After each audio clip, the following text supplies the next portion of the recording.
Presidente, buenos días para usted y para el ministro de Seguridad y quienes lo acompañan en la mañana de hoy. Qué lástima que por diversas razones hemos tenido que postergar tanto esta comparecencia suya aquí, la que celebro y aplaudo, pero qué bueno que al final se pudo dar, así sea en la última semana de nuestro trabajo legislativo plenamente dicho en esta Comisión de Gobierno, Justicia y Asuntos Constitucionales. Yo creo que esta asamblea en Panamá, a diferencia de otras asambleas en el mundo y en la región, tal vez a falta de una comisión que toque el tema de seguridad separado de lo que es el tema de gobierno, que como sabemos los diputados y seguramente ustedes, aquí hemos visto desde una reforma electoral que nos tomó 2 meses y tanto analizar, como discutimos un código penal que seguimos sin salir de ese análisis, como queremos ver una extinción de dominio, que es otro tema complejo, y adicional tenemos que ver temas que sin seguridad, derechos humanos, tenemos una gran cantidad de temas que nos pueden complicar a veces el seguimiento adecuado a los diputados sobre todos los temas que tenemos que tocar.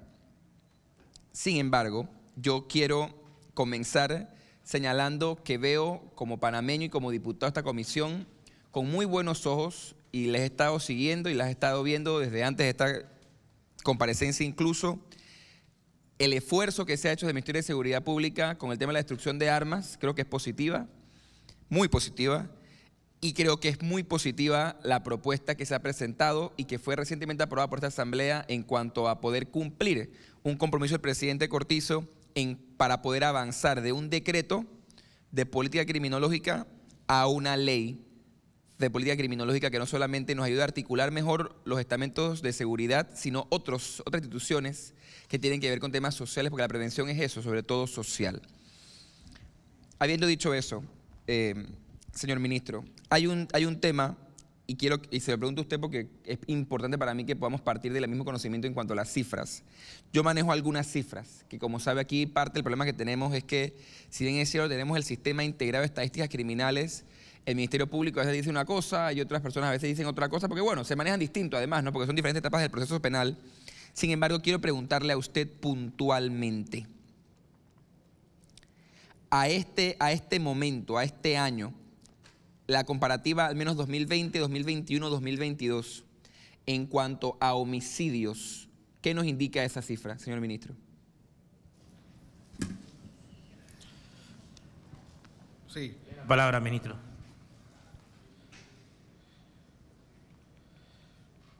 Sí, voy para contestar y leerle exactamente, porque yo recibo todos los días monitoreo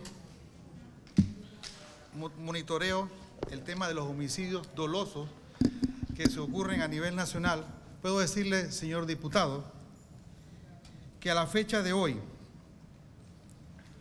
nosotros terminamos en el 2021 con 500 homicidios dolosos. A la fecha de hoy, el año pasado, nosotros teníamos 162 homicidios. Este año llevamos 119 homicidios. Es decir, tenemos 43 homicidios menos dolosos en la República de Panamá. Es decir, y la diferencia que yo tengo de este mes solamente es -8.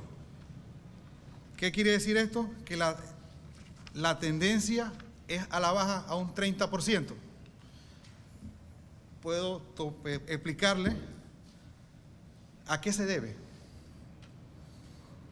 Uno, y reconocer al trabajo que llevamos con el Ministerio Público, de la persecución al delito.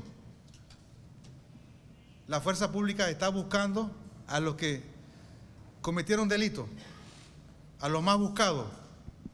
No descansa, y esa es nuestra prioridad. Como también en julio del año pasado iniciamos nuevamente la parte preventiva, porque la pandemia no nos dejaba los planes preventivos, y comenzamos a trabajar los planes preventivos, y los planes preventivos este año agarraron más fuerza todavía. Entonces tenemos una alineación estratégica de lo que queremos hacer. Pero este es algo que no es solamente de represión, sino que también la parte preventiva debe actuar. son cosas que van de la mano. La parte, si no van de la mano, vamos a hacer un paliativo que no se va a ver en el futuro. Porque tenemos que formar buenos jóvenes para que sean buenos hombres y mujeres, lógicamente.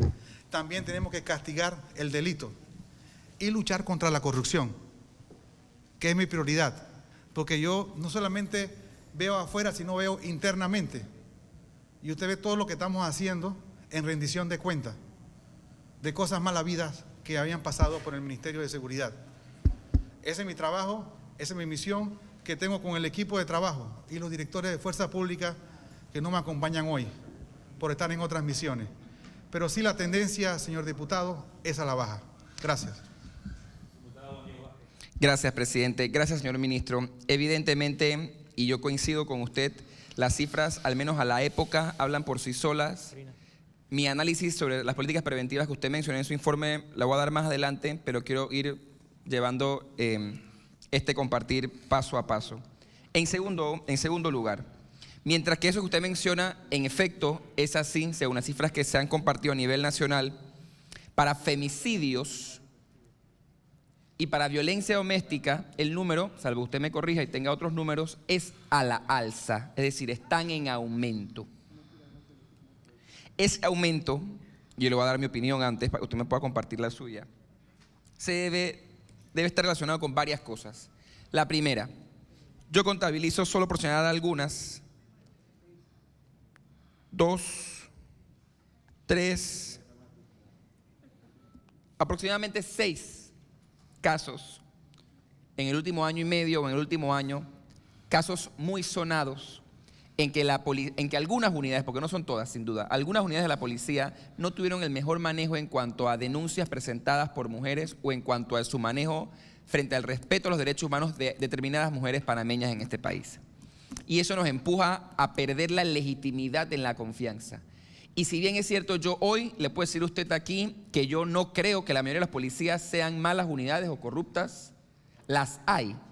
Y como siempre le he dicho, mientras no podamos sacar a las malas de las buenas, y para mí por una complicidad institucional, si me permite además, lamentablemente el cuerpo entero se ve afectado por la bruma que yo creo que hoy cubre a la institución, porque entonces se entiende que una institución poco interesada en poder, más allá de prevenir, no castigar, como usted bien decía, estos casos de violaciones que se pueden dar a cualquier persona, no solamente en este caso a las mujeres. Pero yo quería preguntarle, ¿cuál puede ser, cuál es el mecanismo que ustedes están implementando para poder minimizar la cantidad de femicidios y de casos de violencia doméstica que se dan a nivel nacional, que van en un aumento año tras año, señor ministro? Señor ministro.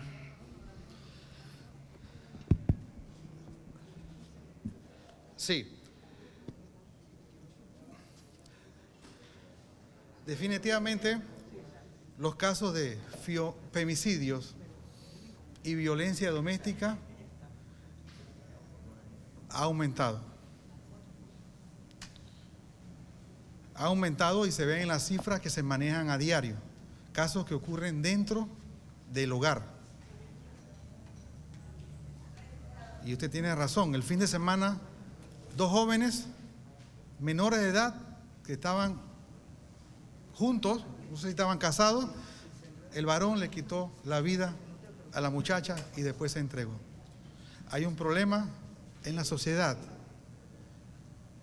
un problema que nos atañe a todos. Y yo siempre apunto a que muchas cosas se han perdido.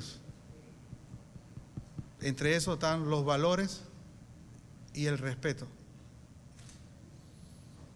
El problema es un poquito más profundo. Y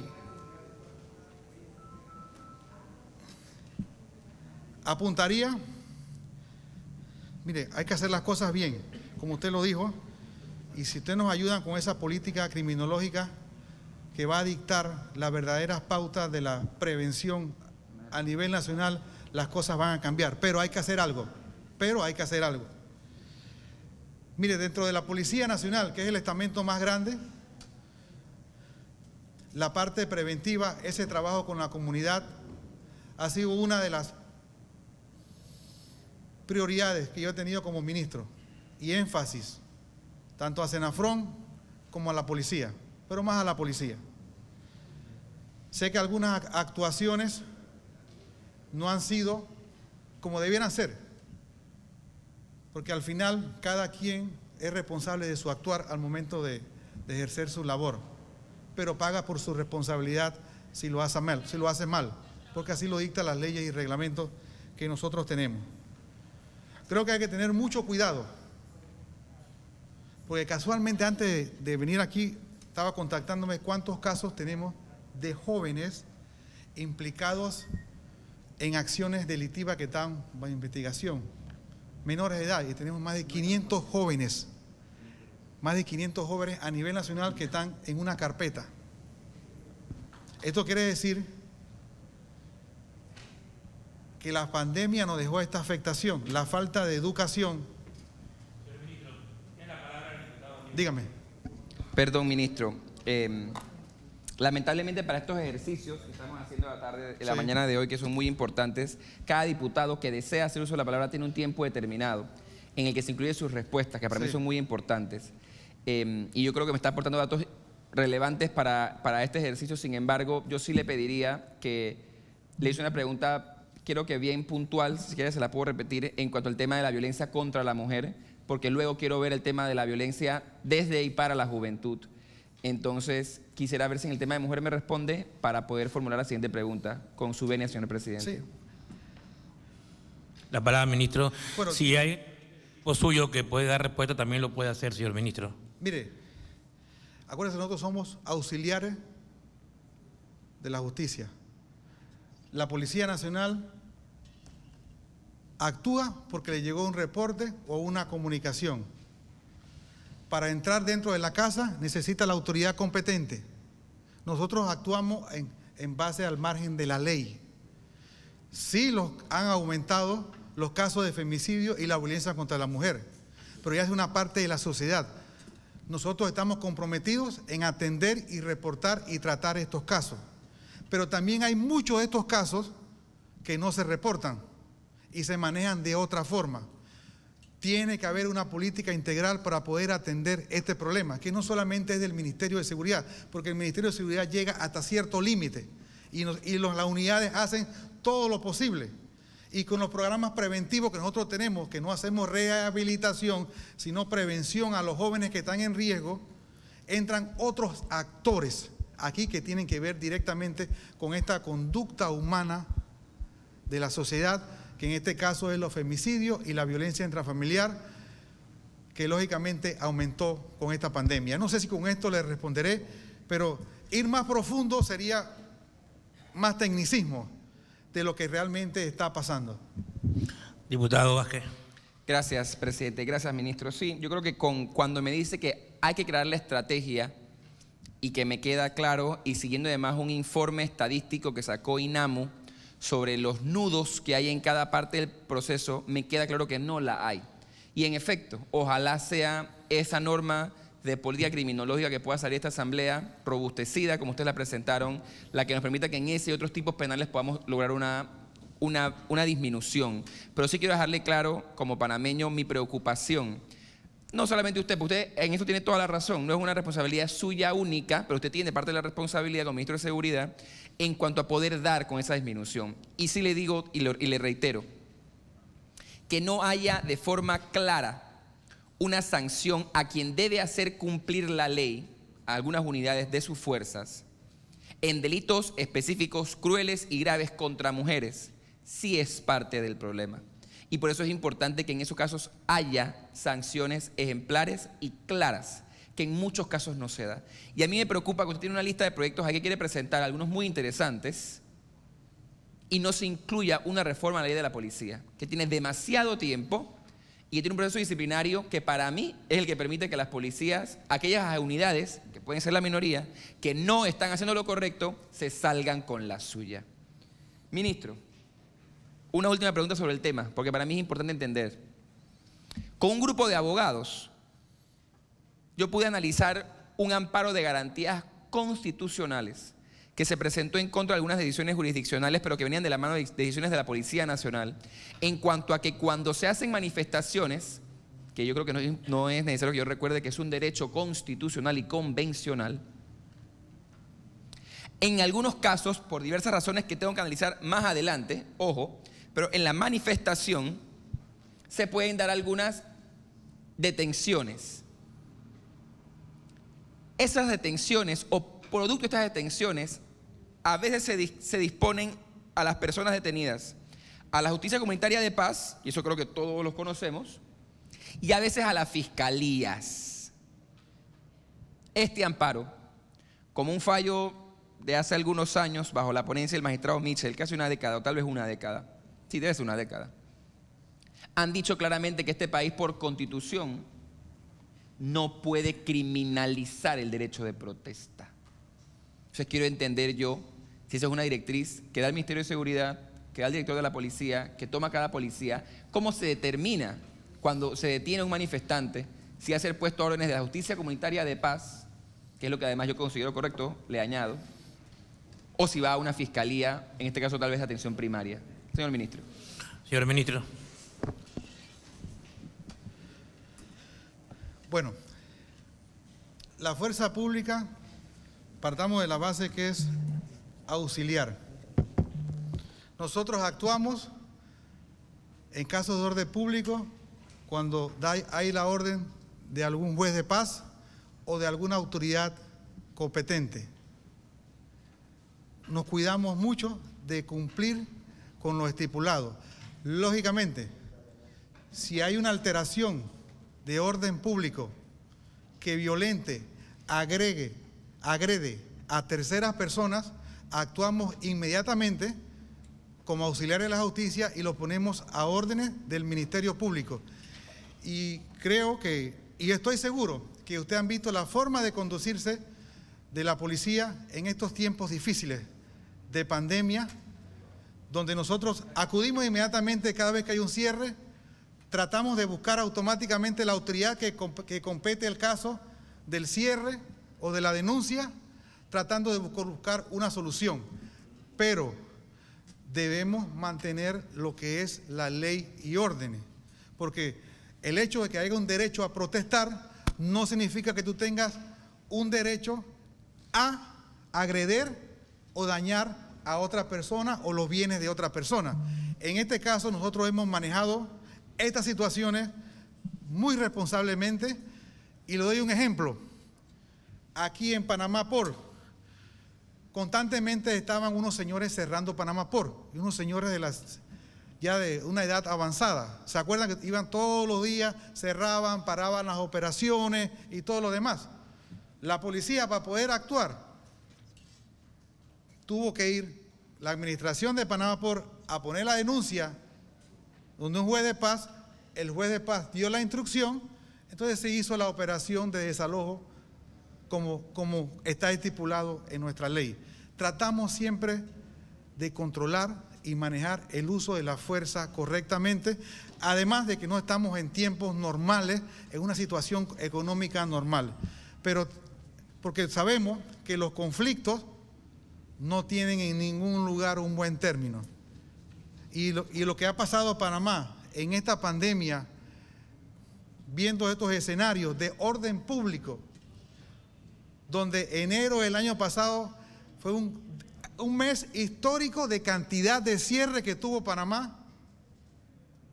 Se puede decir en toda la historia de Panamá, habían hasta 15, 20 cierres a la vez que tenía que atender la Policía Nacional inmediatamente, con las autoridades. Hicimos un manejo apropiado porque sabía lo que estaba pasando y esa fue mi instrucción como ministro. Apenas hay un cierre, hay que atender la población, bien, ver quién es la autoridad, lógicamente, sin permitir algún daño a terceros y sin descabalgar la ley y la orden. Y lógicamente, el que descabalga la ley es conducido, depende del caso, si hay una lesión personal ante un juez de paz o en este caso alguna fiscalía. Diputado Vázquez. Gracias. Lo que me queda claro es que entonces es la policía, no sé con qué criterio o con qué autoridad de ley la que determina cuando está frente a un delito o no. Y es justamente esa discrecionalidad que es delicada, ministro, porque con el respeto de los agentes, como usted lo dijo, son auxiliares de la fuerza. Y no es bajo ninguna circunstancia, ni el señor director, que es el policía con más alto rango en el país, quien puede determinar si algo puede categorizarse en un delito o no. Eso le toca a un fiscal primero imputarlo y decidirlo, y luego a un juez determinar si en efecto es así. Yo tengo otra preocupación, señor ministro, y es que usted lo ha dicho muy bien, ¿no? Pero lamentablemente el tiempo es corto. A los manifestantes, o a los señores o a las señoras, esos son ciudadanos.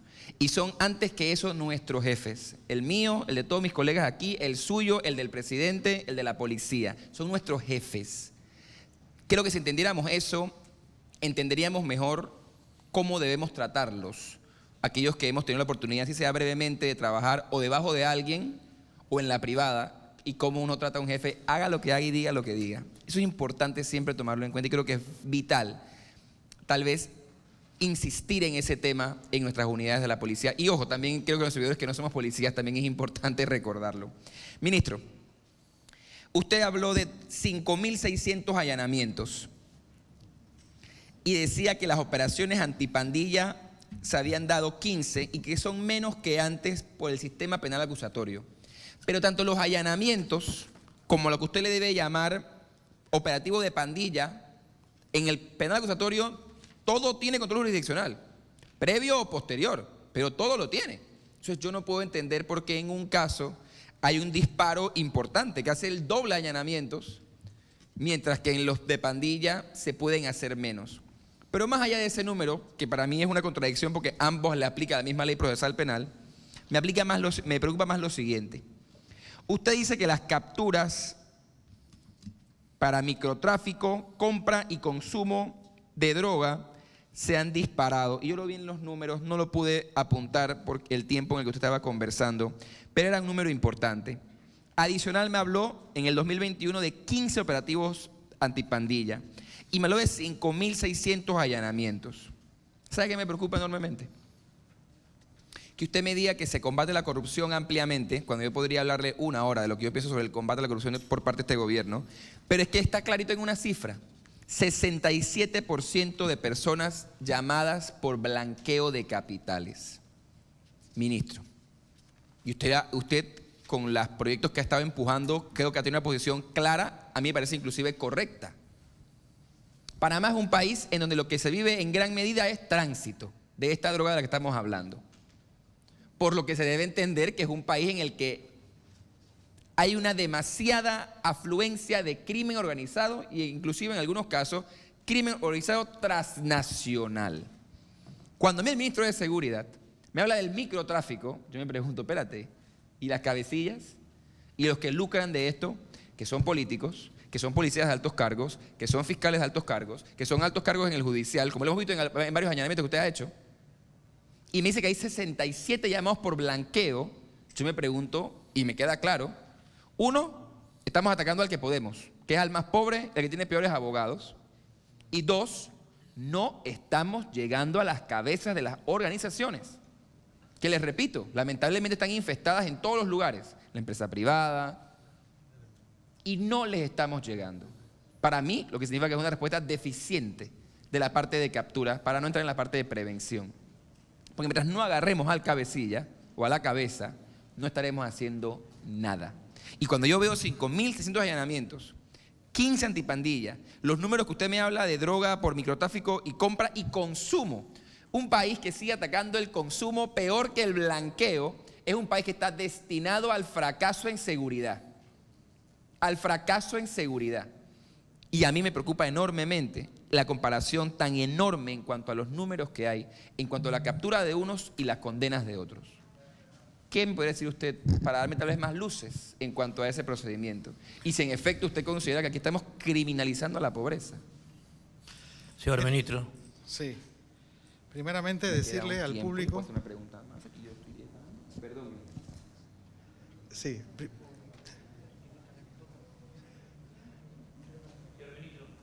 Sí.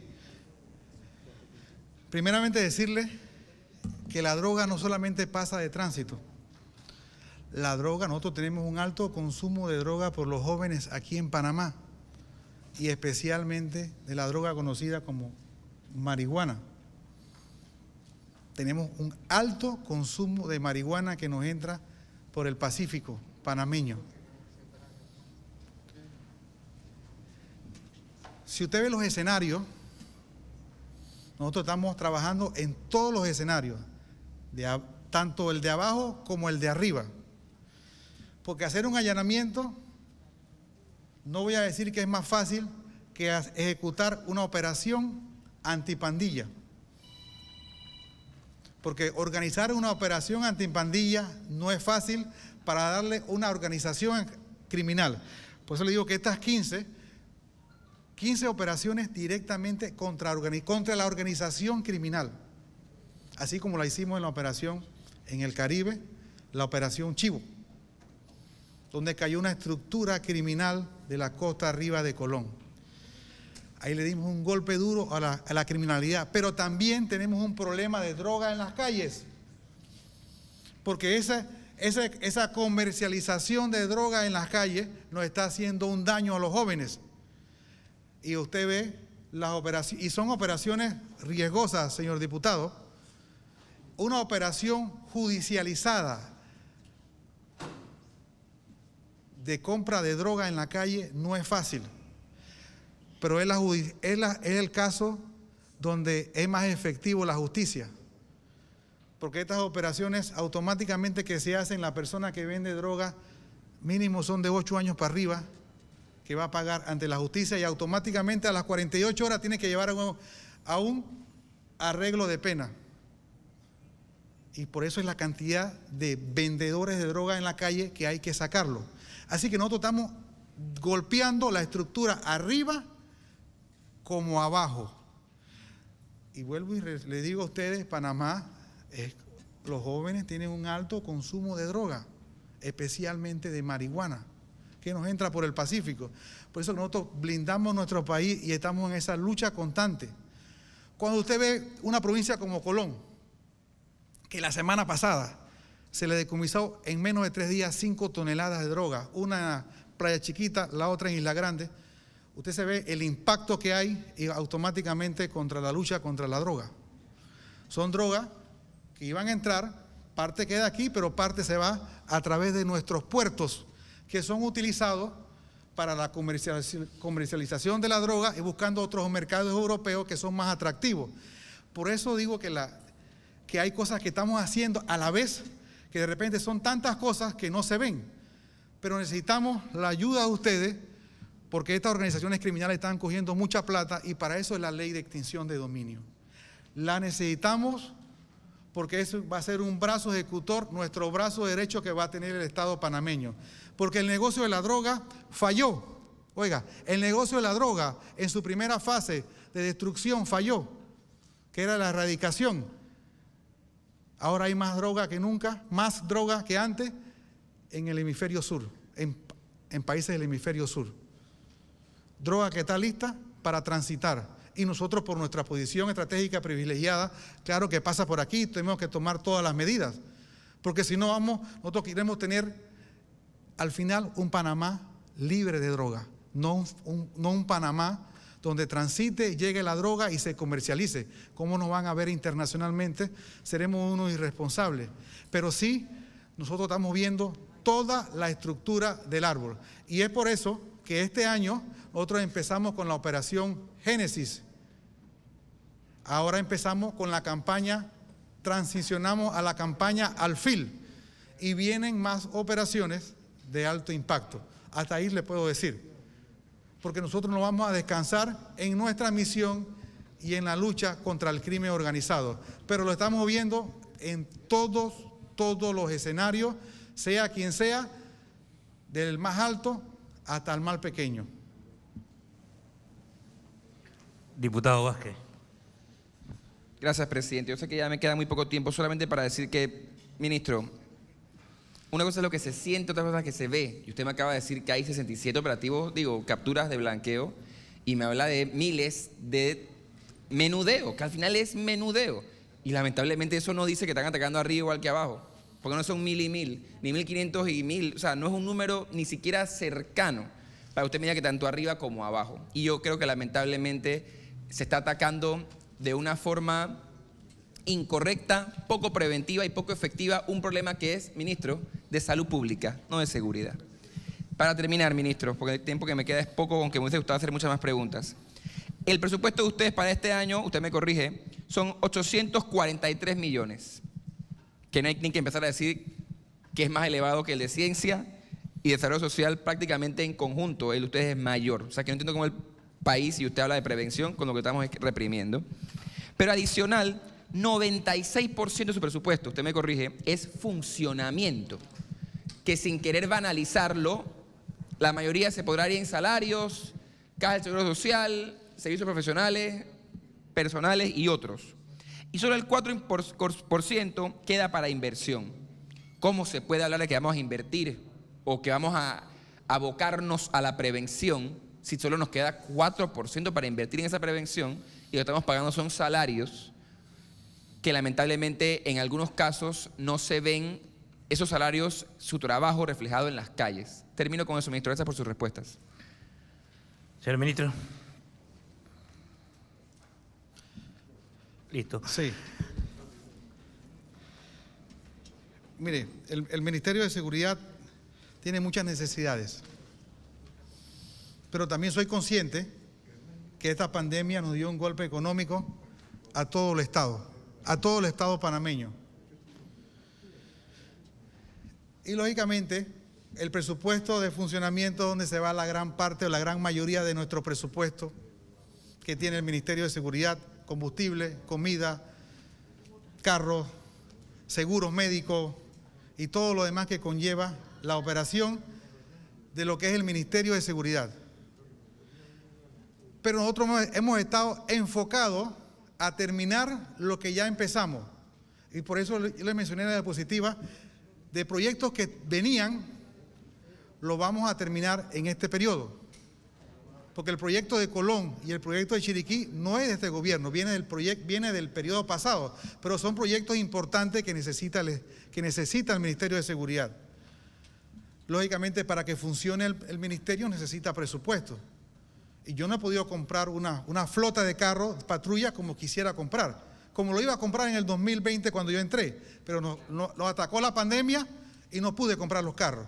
En el 2021 tuve otro recorte presupuestario. Ahora es que yo estoy cogiendo aire en el Ministerio de Funcionamiento, porque ya lógicamente la apertura económica nos está ayudando para poder solucionar los problemas dentro del Ministerio de Seguridad y poder salir adelante. No es fácil, y a pesar de que la pandemia nos cercenó económicamente, nosotros no dejamos de funcionar. Nuestros hombres y mujeres salieron adelante a dar la vida por Panamá para dar esa paz y ese orden que tanto necesitaban los panameños. Sé que todo no es, se puede decir 100%, pero la gran mayoría de las cosas que ha hecho el Ministerio de Seguridad son buenas. Lógicamente, a mí me gustaría diseñar proyectos y proyectos, pero lógicamente yo sé que el Estado tiene una limitación presupuestaria y que este año donde el Estado se va a recuperar económicamente, y comprendo porque es así, pero con lo que tenemos actualmente nosotros podemos seguir funcionando.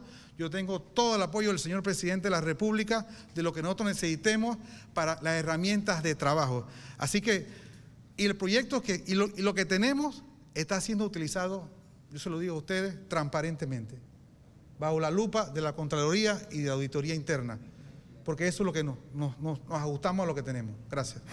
Gracias, señor ministro. Tiene la palabra el diputado Juan Diego Hernández Delgado. Disculpe.